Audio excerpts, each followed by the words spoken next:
You dismissed my mother in her own house. Come here. Kneel. The Bene Gesserit are an integral force in the Dune universe. One of the strongest and smartest players in the Imperium, they are indispensable thanks to their unique abilities of foresight, visions, and shrewd, cunning ways, thanks to which they have managed to hold influence over almost all of the great houses. They are examples of peak human functioning, especially on a mental and physiological level. The excitement around Dune is real, with the second film right around the corner, and in this video, we'll be delving deep into their anatomy to see how exactly they are able to accomplish these incredible feats. Keep watching. Before we go into our explanation, we have a very small request. If you like our content, please support us by subscribing to our channel. This is a small click for you, but for us, it means a lot. Thank you. Let's begin.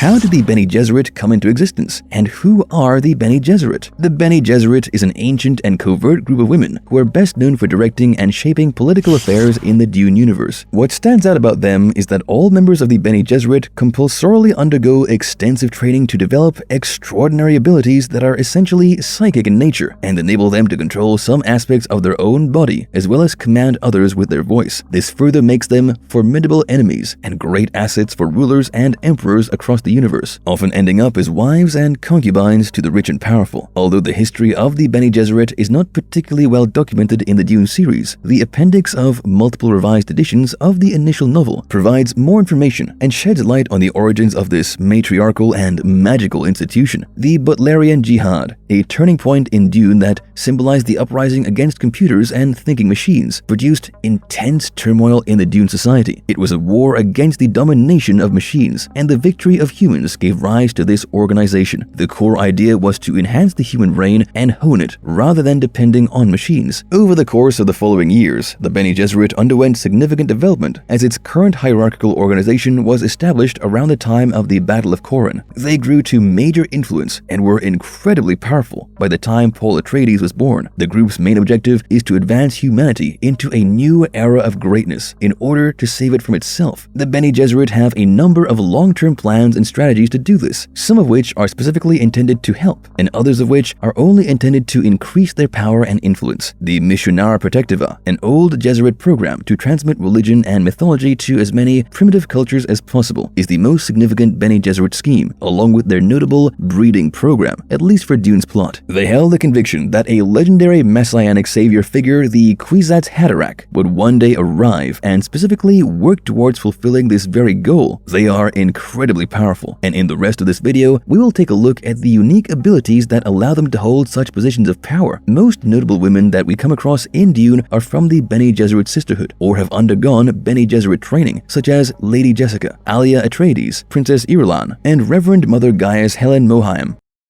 Exploring the brutal Bene Gesserit training regime, it has to be noted that the Bene Gesserit collectively possess power that is much beyond that of humanity or the other extraterrestrial races in Dune. However, this power is not just gifted to them, it is painfully honed and developed through rigorous training, which often starts from childhood, as can be seen in the case of Princess Irulan, who was brought up in the ways of the Bene Gesserit. As initiates, new members of the Order undergo years of training to fully develop the innate abilities of their bodies and minds. All of their skills are incredibly astounding, even though some of them are more practical than others. The Bene Gesserit training regimen is renowned for its brutal and unforgiving nature. As a secretive and powerful sisterhood, the Bene Gesserit employ rigorous physical and mental conditioning to mold their acolytes into skilled and disciplined individuals. The physical part of their training includes intense exercises, endurance tests, and combat techniques, which are designed to push the acolytes to their limits and beyond. They're subjected to grueling physical trials whose main purpose is to strengthen their bodies and sharpen their reflexes. Pain, exhaustion, and discipline become constant companions as they strive to surpass their own limitations in hopes of gaining perfect control over their bodies. Further, equally demanding is the mental training that they are put through, which involves extensive studies in subjects such as politics, philosophy, languages, and human behavior. The acolytes must also master the art of Prana Bindu, a mind-body discipline that enhances their control control over their physical and mental faculties. They are further trained in the art of manipulation, deception,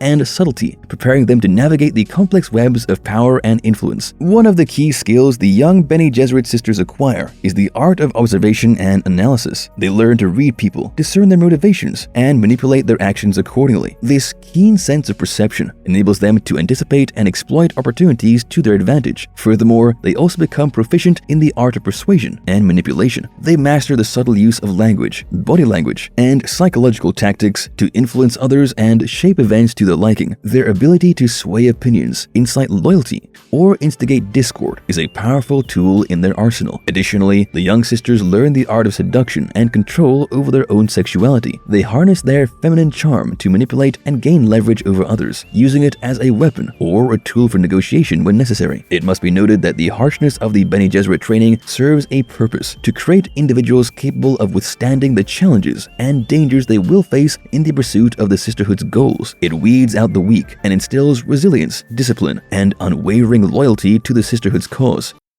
I hold at your neck the Gom Jabbar. Poison needle. Instant death. How does the infamous Bene Gesserit test work? The Bene Gesserit test is one of the special powers that the Bene Gesserit have in their arsenal, an excruciating trial. It is the same test that notably Paul Atreides survived when it was administered to him by Reverend Mother Gaius Helen Mohiam around the time House Atreides was shifted to Dune to take over spice production at the behest of the Padishah Emperor Shaddam IV. This particular Bene Gesserit test is incredibly hard to withstand. The subject faces the Bene Gesserit proctor, usually a Reverend Mother, who administers the test. The subject is required to place their hand inside a little gray box. Inside the box, a technique known as nerve induction is utilized to inflict excruciating physical agony on the victim without leaving any permanent damage. The subject's only task during this test is to continue keeping their hand within the box despite the pain it produces. The longer they can withstand the pain, the better they are. They are also not allowed to withdraw their hand from the box, and the proctor uses the Gom Jabbar to enforce the rules, keeping the victim in place. The Gom Jabbar, also referred to as the high-handed enemy, is a needle with a poisonous point. The proctor guarantees the victim a quick death if they take their hand away, so the victim essentially has two choices: either they endure and survive the test, or they die. It is thus a test of sheer willpower, and one of the most feared and respected tests of the Bene Gesserit. I hold at your neck the Gom Jabbar. This one kills only animals.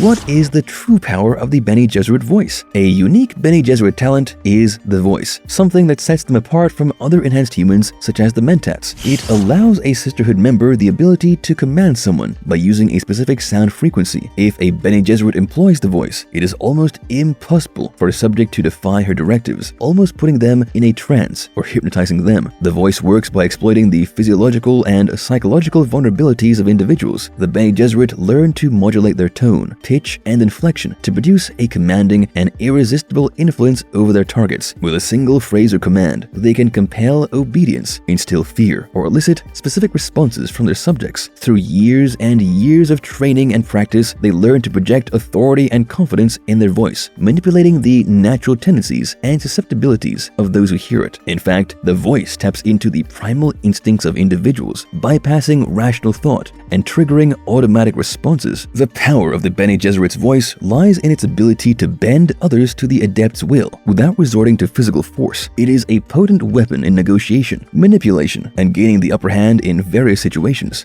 However, it requires great skill and control, as its misuse or abuse can have severe consequences and undermine the delicate balance of power. However, it is not all-encompassing, and there are people who can defy the voice. A fellow Bene Gesserit who has been specifically taught to do so can withstand the power of the voice. Further, excessive use of the voice is yet another way to render someone immune to its effects. On some worlds, the Bene Gesserit exploited this power to the point where the entire civilization developed a resistance to their voice instructions.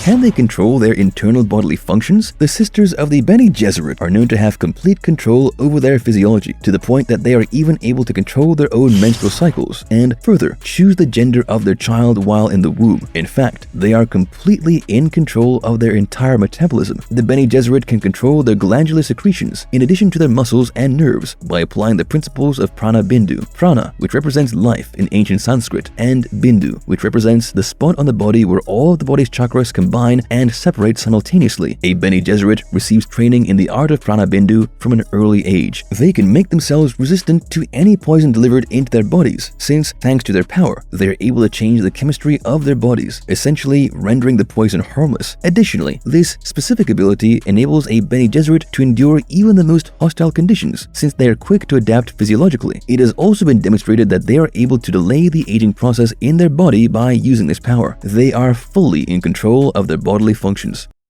The Bene Gesserit and their hyper-awareness. Considering that the Bene Gesserit sisters undergo intense training that makes them masters of their own bodies, they also learn how to have control over their surroundings. The Bene Gesserit are skilled observers who can spot subtleties, hints, and changes that the average person would not notice. A Bene Gesserit with this level of hyper-awareness is able to draw conclusions and recognize facts that are impossible for humans to do, making them brilliant at reading the room and gaining information. A Bene Gesserit with hyper-awareness can hear a person's tone and be able to determine their mental condition, or they can use the slightest change in air current to discover a spy tunnel in a room. Even in battle, this power is employed by them, since a Bene Gesserit with hyper-awareness is able to anticipate an opponent's moves in a one-on-one battle, giving them an incredible advantage in combat. How does the Bene Gesserit reproduction system work? The Bene Gesserit breeding program, or reproduction system, is very well known and a central concept in Frank Herbert's science fiction novel Dune and its subsequent series. It refers to an elaborate scheme designed by the Bene Gesserit sisterhood to selectively manipulate and control human genetic traits over generations. The program aims to create a superior being known as the Kwisatz Haderach, in layman's terms, a messiah who possesses enhanced mental and physical abilities. The Bene Gesserit sisterhood, being a secretive and powerful organization, possesses extensive knowledge of genetics and the human body. They're notably skilled in the art of Prana Bindu, a physical and mental training technique that enhances their abilities. To achieve their breeding goals, the sisterhood carefully selects individuals with desirable genetic traits and orchestrates controlled matings between them. They use various methods such as breeding contracts, seduction, and manipulation to influence the choices of individuals involved. The primary motivation behind the Bene Gesserit breeding program is simply the pursuit of power and influence. By selectively manipulating human genetic traits, the sisterhood aims to create individuals with extraordinary abilities and characteristics. They believe that controlling bloodlines and genetic legacies will allow them to shape the course of human civilization and eventually produce the Kwisatz Haderach, a male Bene Gesserit who would finally possess the ability to access both male and female lines of memory, enabling him to navigate the future with prescient awareness far greater than that possessed by the Reverend Mother of the sisterhood. The ultimate goal of the breeding program is to thus create a being with total control over their ancestral memories and heightened awareness of time and space, thus becoming a superhuman figure capable of altering the course of history. The Bene Gesserit believe that the Kwisatz Haderach will bring about their own empowerment, ushering in a new era where the sisterhood's influence would know no bounds. Paul Atreides eventually became the Messiah, son of the Bene Gesserit Lady Jessica. So while they did succeed in creating the Messiah, they were simply not able to control him. Do the Bene Gesserit have access to genetic memory? The Bene Gesserit possess an incredibly unique skill that they have been honing and perfecting for ages. Every member of the Bene Gesserit sect had access to the other memory, an ancient repository of knowledge left behind by all the ancestors that came before them. All of the Bene Gesserit's individual egos and personalities make up the other memory. The male portion of the other memory is still off limits to use. Therefore, a Reverend Mother can only see and have access to the genetic memory of the female ancestors of their line. No Reverend Mother ever has the ability to view both the male and female halves of the other memory, which is an ability that is only possessed by a legendary male Bene Gesserit known as the Kwisatz Haderach. Paul, who eventually becomes the Muad'Dib, gains access to the entirety of the other memory. What is the secret behind their long lifespan? Bene Gesserit sisters notably live for far longer than the regular human. This is because they constantly use the spice melange to stay young and increase their powers. Melange use can lengthen a Bene Gesserit's lifespan and improve the mental abilities. In fact, melange addiction plagues the Bene Gesserit, particularly the Reverend Mothers. For the Reverend Mothers to fully utilize the other memory and their diverse set of skills, melange is often required. Anyone who has tried melange and become addicted to the flavor or effects will always desire the spice. Compared to regular users of the spice, Reverend Mothers have a far stronger need for it because they have performed the ritual of agony. However, quitting melange consumption would result in a torturous demise. Thus, they keep using it. Since the spice is extremely expensive and scarce, it also takes a great deal of the Bene Gesserit fortune to maintain a regular supply. What are some of their major weaknesses? While they are incredibly meticulous in their planning, and their breeding program has created generations of rulers, one of their biggest weaknesses, or rather a threat to their political clout, is the chance of the accidental creation of what they call an abomination in order to access other memory, which, as we know, is the collective ego and memories of all her female ancestors. A Bene Gesserit must survive the excruciating ritual known as the Spice Agony. Due to her mature personality and a strong sense of self, a Reverend Mother can control the presence of the inner voices that surface during the ritual. However, if the Bene Gesserit undergoing the ritual is with child, the fetus will also go through agony. This causes the fetus to gain full consciousness and have access to other memory before they are even born and develop its own personality. This causes the risk that the child will finally be overtaken and possessed by a powerful ancestral ego, because the child has not yet established a sufficiently potent ego before being subjected to the tide of memories of the ancestors. This child is referred to as an abomination by the Bene Gesserit, and such offspring are immediately put to death. In Children of Dune, they are additionally referred to as preborn. Notably, Alia Atreides, Paul's sister, was preborn, and the novels and even the Children of Dune miniseries brilliantly show the psychological torture she faced as a preborn. Further, as we have already discussed, the Bene Gesserit are also incredibly dependent on spice, which allows them to sharpen and enhance their powers. While it does allow them to hone their abilities, because of their continued consumption, the sisters have become dependent on it. This means that the spice must flow, and that the Bene Gesserit would do anything to ensure the same. In fact, they spend a lot of their wealth to maintain an impressive supply of the spice melange. Thus, the Bene Gesserit are both feared and respected in the Dune universe, and for good reason. Their powers and brilliant tactics have gained them a position of respect, and often a mysterious yet fearsome aura that shines through in the first couple of novels. It will definitely be interesting to see how Denis Villeneuve portrays this sisterhood in Dune Part 2, which is slated to hit theaters later this year. Do you think the Bene Gesserits are one of the strongest factions in Dune? Tell us in the comment section below. And if you liked our content, don't forget to leave a like and subscribe to us if you haven't already. Have a good one, and be safe. Thanks, everyone. Arrakis, we have done all we can for you. A path has been laid. Let's hope he doesn't squander.